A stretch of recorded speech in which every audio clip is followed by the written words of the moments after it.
Fala pessoal, sejam bem-vindos a mais um vídeo do Terrorífico. Eu sou a Jess e no vídeo de hoje eu trago para vocês 10 slashers dos anos 80.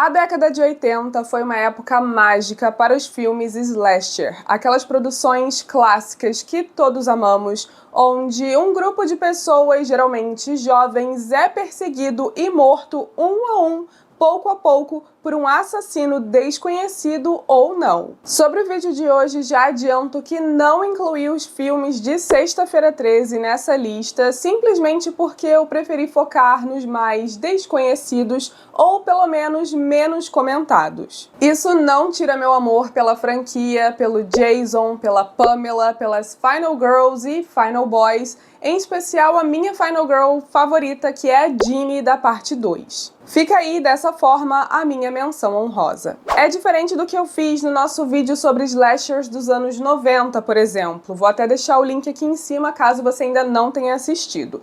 Nesse vídeo eu não tive muito para onde correr e mencionei sim os mais famosos. Mas acontece que nos anos 80, eu acredito que todos vocês já saibam disso, os slashers vieram com muito mais força e temos muito mais variedade, muita variedade mesmo. E justamente por isso muitos filmes bons ficaram de fora, eu espero que vocês entendam, mas não hesitem em deixar nos comentários se você sentiu falta de algum, porque com certeza pode rolar uma parte 2. Ah, e nem preciso ficar me repetindo aqui, falando pra cada filme que vai ter muito sangue, morte, gore, violência e afins, né? Até cenas mais picantes às vezes já são praticamente obrigatórias no pacote, então vamos lá. Abrimos nossa lista com A Morte Convida para Dançar, de 1980. No baile de formatura do ensino médio, um assassino mascarado persegue um grupo de adolescentes responsáveis pela morte acidental de uma garotinha 6 anos antes. Algumas pessoas podem achar esse filme meio parado em certos pontos e, pra mim, tiveram alguns aspectos que poderiam ter sido mais explorados e elaborados, mas eu ainda acho legal. A forma como o terror é construído é sim devagar, mas isso só aumenta o impacto quando as mortes finalmente começam.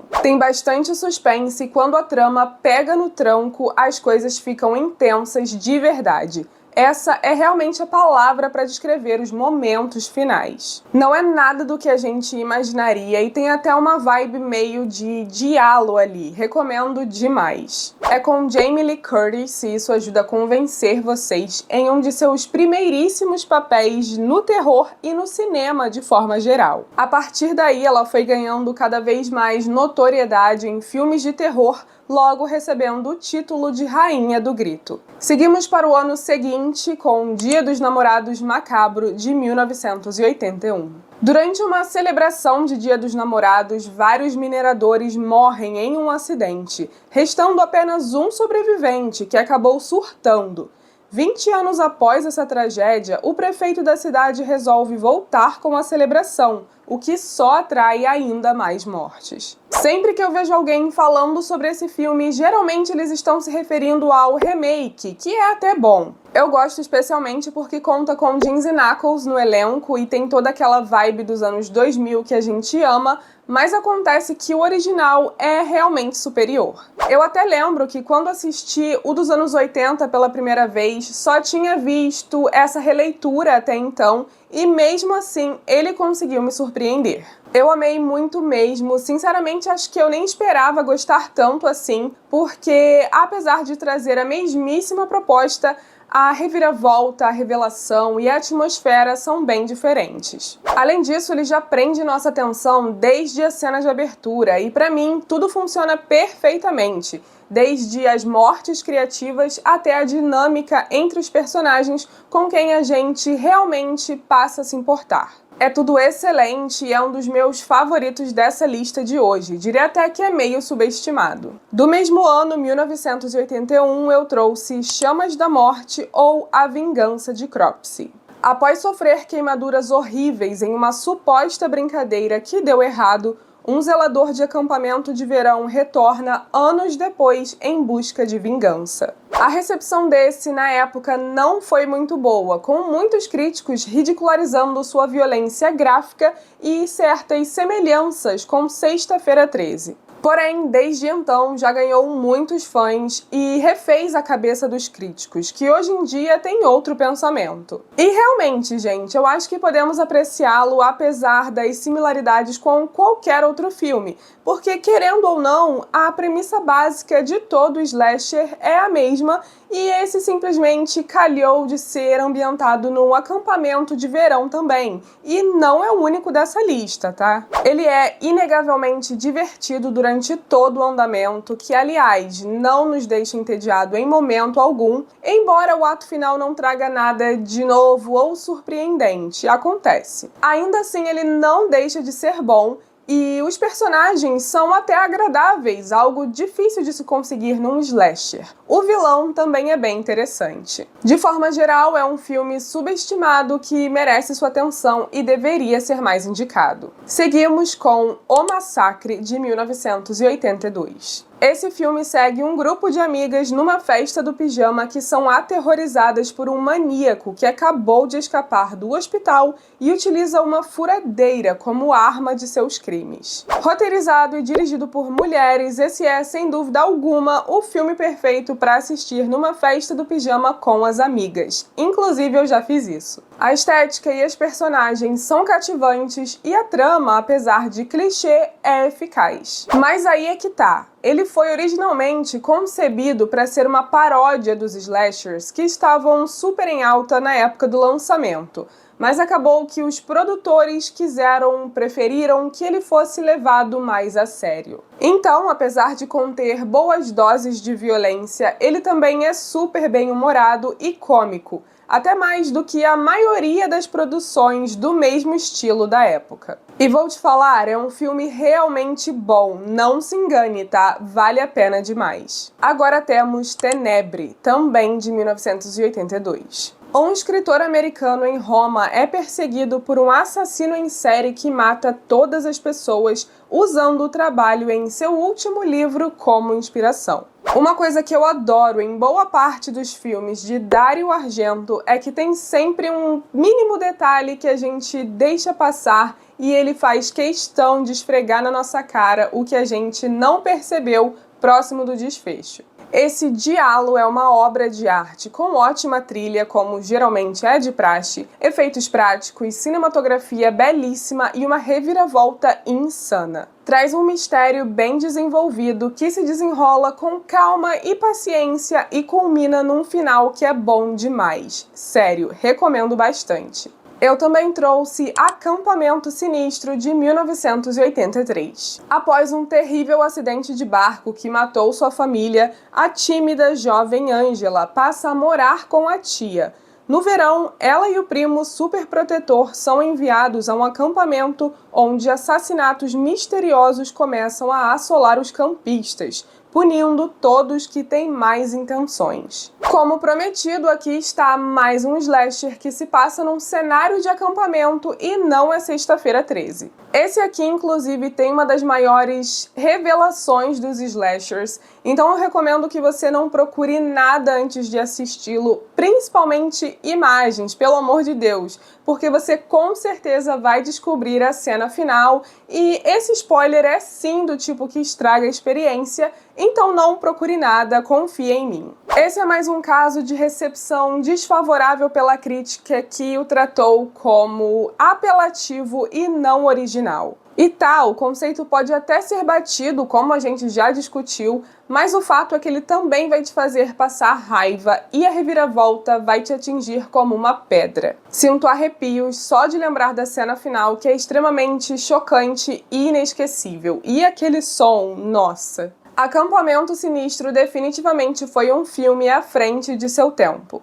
Agora temos Natal Sangrento, de 1984. Billy é um órfão que foi criado por freiras após testemunhar o assassinato brutal de seus pais na véspera do Natal. Ele passou por poucas e boas no orfanato e anos depois, já mais velho, resolve tomar o lugar do Papai Noel e punir os malvados. Esse é um filme que me deixou bem desconfortável na primeira meia hora mais ou menos, não vou negar, por conta de todo o trauma que o Billy passa quando criança. Sempre menciono isso quando falo desse filme porque foi algo que me marcou, sabe? Mas assim, nada fora do tom, nada fora do esperado, eu que senti muito por ele mesmo. E na verdade isso é ótimo, porque um terror que nos faz sentir pena do assassino já é automaticamente, no mínimo, curioso. Em Natal Sangrento tudo é muito bem feito e ele é muito mais brutal do que eu imaginava antes de conferir, o que é um ponto positivo. No geral, é o típico slasher que a gente já está acostumado a ver e ama.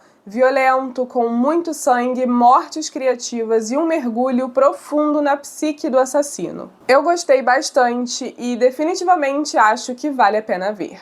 Agora eu vou falar de Fenômena, de 1985. Uma jovem com uma incrível capacidade de se comunicar com insetos é transferida para um internato na Suíça, onde sua habilidade incomum pode ajudar a solucionar uma série de assassinatos. Tirando as mortes e a presença de Daria Nicolodi e, é claro, musa do diretor, se eu assistisse esse filme sem saber que é do Argento, eu jamais diria que é dele. Achei a atmosfera e os visuais bem diferentes de seus trabalhos usuais, e é um filme incrível e incomparável, nunca vi nada igual. Criativo, inovador, insano e com ótimas performances de todos os envolvidos. Mas é a chimpanzé Inga quem realmente rouba a cena, lamento. Também temos aqui uma Jennifer Connelly bem novinha em apenas seu segundo filme, e ela divide a tela com Donald Pleasence, uma lenda que muitos fãs de terror reconhecerão de Halloween. E temos mais um do Argento, que é Terror na Ópera, de 1987. Uma maldição paira sobre a montagem de uma ópera. Uma insegura soprano recebe a oportunidade de substituir a atriz principal, misteriosamente atropelada durante os ensaios. E desde então passa a ser o alvo principal da maldição, sendo perseguida por um cruel psicopata. Angustiante, estranhamente sensual e super brutal, esse é possivelmente meu segundo filme favorito do Argento, já que o primeiro lugar talvez seja sempre de Prelúdio para Matar, de 75. Mas enfim, Terror na Ópera é intenso, com direção e edição fantásticas, cenas de suspense e perseguição maravilhosas, um enredo interessantíssimo e um gore que chega a ser desconfortável de tão bem feito que é. Se em Tenebre a gente vê claramente que o sangue é falso e os corpos são manequins, nesse filme a gente recebe uma sensação absurda de realismo. Vocês precisam conferir. E para fechar nossa lista, nós temos outro absoluto favorito meu, que é Pumpkinhead, A Vingança do Diabo, de 1988. Tomado pelo luto, um pai que acabou de perder seu único filho por causa das ações inconsequentes de adolescentes irresponsáveis, recorre a uma bruxa que promete vingança. Como eu falei, esse é mais um dos meus filmes de terror preferidos dessa lista e de forma geral também. De verdade, eu amo demais. E a gente tem que elogiar muito e bater palmas para a equipe de maquiagem, porque o design do monstro é muito incrível e foi tudo criado e trazido à vida inteiramente apenas com efeitos práticos. No mais, é um filme maravilhoso, mais um slasher misturado com temática sobrenatural e super assustador. Só a cena inicial já nos mostra isso. Além disso, conta uma história emocionante, com ótimas atuações e uma cinematografia linda. Se você gosta de filmes com criaturas absolutamente horripilantes, precisa conhecer esse agora mesmo. Beleza, eu sei que eu tinha falado que era pra encerrar, mas se você continuou comigo até aqui, no final do vídeo, eu vou te indicar um filme bônus, e ele é Psicose 2, de 1983. Sim, Psicose, de 1960, tem uma sequência e todo mundo já sabe o que acontece naquele filme, certo? Mas e quando Norman Bates volta para casa 22 anos depois, após ficar internado em um hospital psiquiátrico? Será que ele já tá bem mesmo? Novos assassinatos vão acontecendo e tudo se mistura às memórias de sua mãe, atormentando o homem cada vez mais. Essa é facilmente uma das minhas sequências favoritas no terror e, assim, totalmente subestimada, porém sensacional. Esse filme é ótimo de fato. Lembro quando assisti pela primeira vez e fiquei fascinada e obcecada. Digo com tranquilidade que ele é tão bom quanto o original dos anos 60. Ao mesmo tempo em que recria a fórmula clássica de Alfred Hitchcock, Psicose 2 também traz elementos de um slasher. Retrata muito bem a batalha interna do Norman e o Anthony Perkins faz um trabalho incrível reprisando esse papel. É um filme genial mesmo, recomendo demais. E é isso, pessoal, esse foi o vídeo, essa foi a minha lista, eu espero que vocês tenham gostado. Se sim, não esquece de deixar seu like, de se inscrever e ativar o sininho para não perder mais vídeos como esse, pois a gente posta toda semana. Como eu falei, nós temos uma variedade imensa de slashers nos anos 80 e eu gostaria de saber de vocês qual você sentiu falta, qual ficou de fora, deveria ter sido lembrado, incluído, porque eu provavelmente, muito provavelmente, vou fazer uma parte 2. Manda também para aquele amigo que você acha que vai curtir. E é isso, nos vemos no próximo vídeo. Um grande beijo!